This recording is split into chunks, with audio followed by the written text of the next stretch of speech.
ایران پاکستان کے لیے عذاب بن چکے ہیں۔ امپورٹڈ وزیر خزانہ نے ہنستے پیٹرولیم مصنوعات کی قیمتوں میں اضافے کا کہہ دیا۔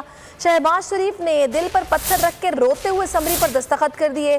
پی ٹی آئی رہنما فیاض الحسن چوہان کا طنز ویڈیو پیغام میں کہا کہ اب شہباز شریف کو اپنے کپڑے بیچنے کی ضرورت نہیں پڑے گی، عوام خود ان کے کپڑے پھاڑنے کو تیار ہو چکی ہے، دھاڑے مار کر حکمرانوں کو بددعائیں دے رہی ہے۔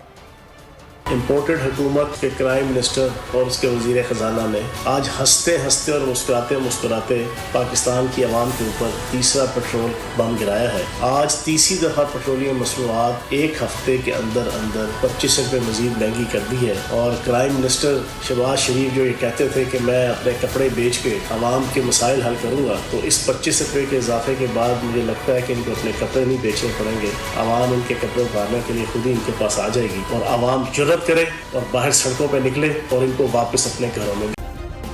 سبسکرائب کریں اور بیل دبائیں تاکہ کوئی خبر رہ نہ جائے۔